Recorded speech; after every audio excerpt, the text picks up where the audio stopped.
সিলেটের জৈন্তাপুর উপজেলায় ২০২৪-২৫ অর্থবছরে কৃষি পুনর্বাসন খাত হতে সার বীজ ও চারা ব্যবহারের মাধ্যমে উৎপাদন বৃদ্ধির জন্য বিনামূল্যে ফলচ্ছাড়া ও হাইব্রিড মরিচ গ্রীষ্মকালীন সবজির সার বীজ ও চারা বিতরণ প্রণোদনা কার্যক্রমের উদ্বোধন করা হয়েছে।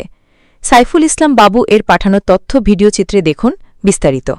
সোমবার বেলা ১১:৩০ ঘটিকায় জৈন্তাপুর কৃষি সম্প্রসারণ অধিদপ্তরের আয়োজনে কৃষি অফিস প্রাঙ্গণে এই সার বীজ ও চারা বিতরণ কার্যক্রমের উদ্বোধন করা হয়। এতে উপজেলা কৃষি কর্মকর্তা শামীমা আক্তারের সভাপতিত্বে প্রধান অতিথি হিসেবে উপস্থিত ছিলেন জৈন্তাপুর উপজেলা নির্বাহী কর্মকর্তা জর্জ মিত্র চাকমা।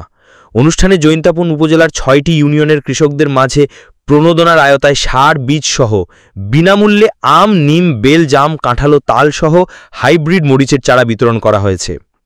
এর মধ্যে ৫০ জন কৃষককে হাইব্রিড মরিচ, ১০০টি তালের চারা, ৬০ জন কৃষককে গ্রীষ্মকালীন শাকসবজি প্রণোদনা, ৯০০ জন কৃষকের মাঝে নিম, বেল, জাম, কাঁঠালের চারা ও ৪৫ জন কৃষকের মাঝে আমের চারা বিতরণ করা হয়।